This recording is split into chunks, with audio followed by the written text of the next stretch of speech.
Greetings, ladies and gentlemen. I'm going to take you through a 1950s Rambler right here in Minnetonka on Royal Oaks Drive. This is Brian's and Andrea's home. I'm going to show you what we did.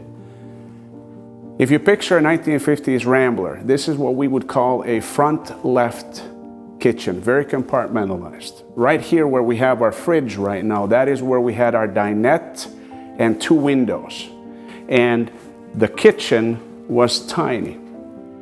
We still had a small island here, and right now we've provided a very generous center island with seating for 6 people if we squeeze them in there. The connection between the dining room and the kitchen was completely enclosed. The kitchens are backing up to the stairway wall, and there are no sight lines front to back of home. So what you see in this kitchen is now a L-configured center island orientation that is really good for entertaining families and little kids. In a 50s Rambler, you did not have mudrooms. We did not think about mudrooms back then. Our design team designed a very compact mudroom area right as you come in from the garage. We live in Minnesota.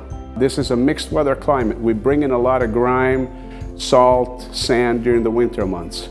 And you probably see the flooring we chose here by design is a luxury vinyl tile that we use quite a bit. I'm going to invite you further in here, and I'm going to point to where a massive column of fireplace was located that divided the dining room from the living room. And it was a massive masonry fireplace. Right now that was removed. We left the fireplace in the basement and we removed it from the first floor platform up. What that does for our homeowners right now is they can have a very large dining area, a table that can seat all the way to 14 people. I'm going to invite you to look into the kitchen from the dining area, and you see that it's a very, very different look that we have here today. This entire space plan, kitchen, mudroom, dining room, and living room is all open. What we did here is, in order to achieve this space plan, we also had some structural considerations in addition to the fireplace. There's a million of these Ramblers all over the areas that were built in the 50s. And that fireplace provided an obstacle.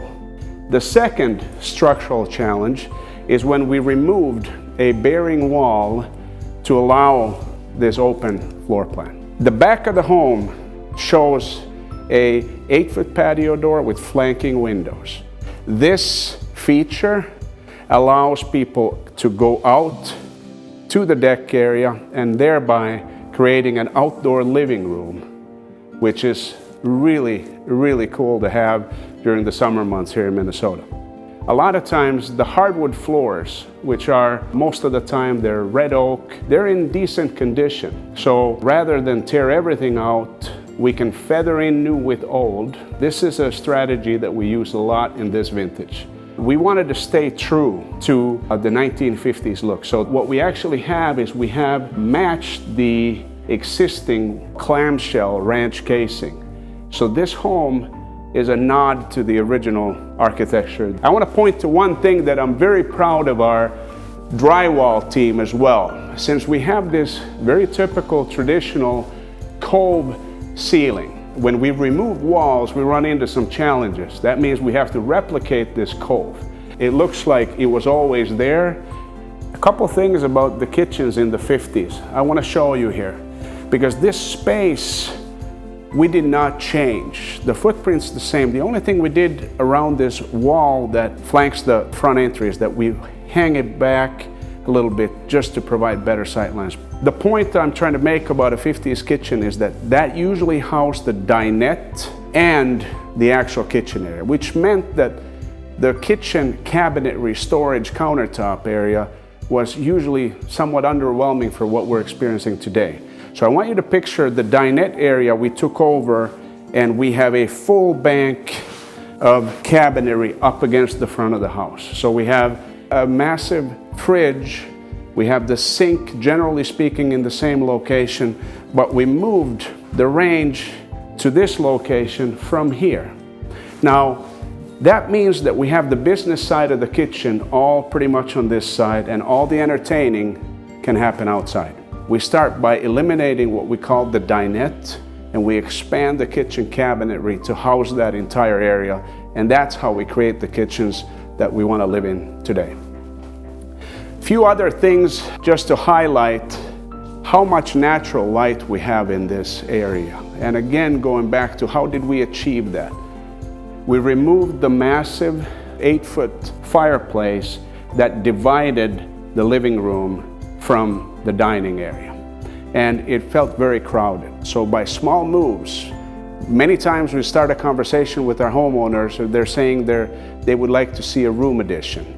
And after we rearrange their floor plan and their footprint and reconfigure the space plan, a lot of times there is no need for a room addition. Marvin windows and doors on the main level here. Follow me. One of the most important changes in this floor plan I'm going to show you now. And that means we added a master bathroom. We added an entire owner's suite into the existing footprint. We actually added a bathroom to this very location here. This is the kids' bath, the guest bath.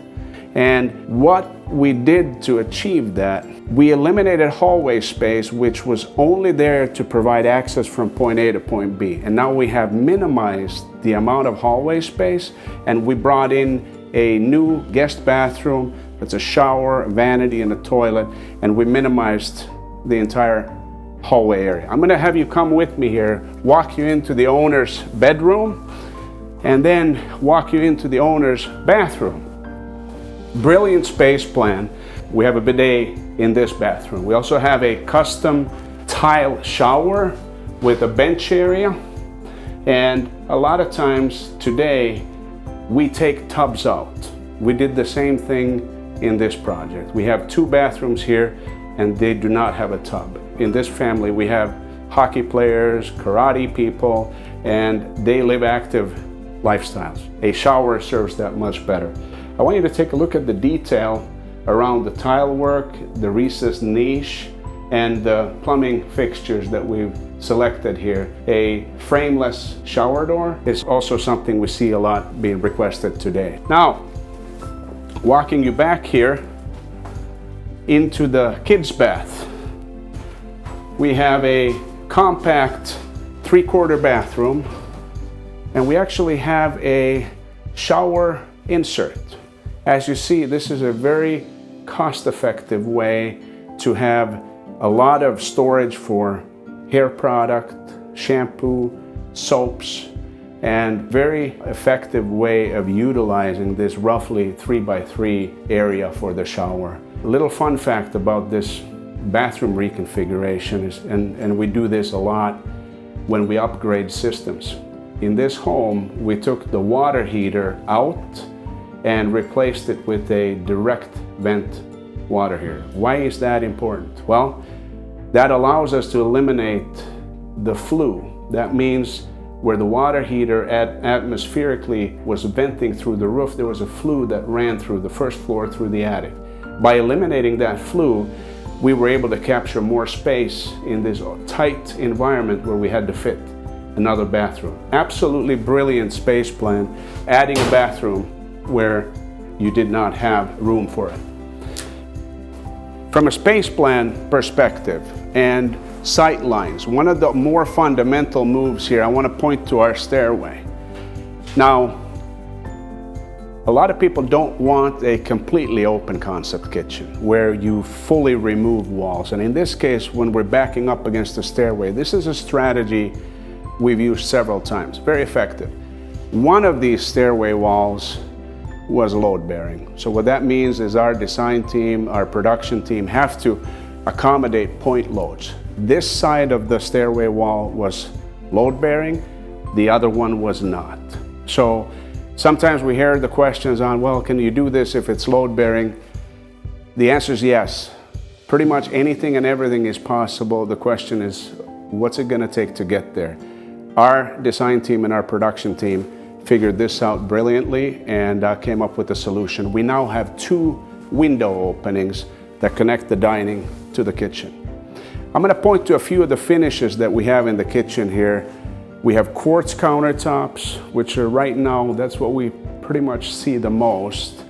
And this is a semi-custom cabinetry line Countryside that we use.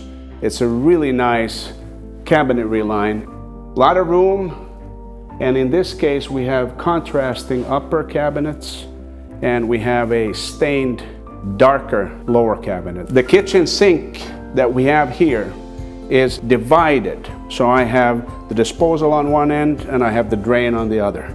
And it's offset exactly per our homeowner's wishes. This sink is what we call a Sil Granite Sink.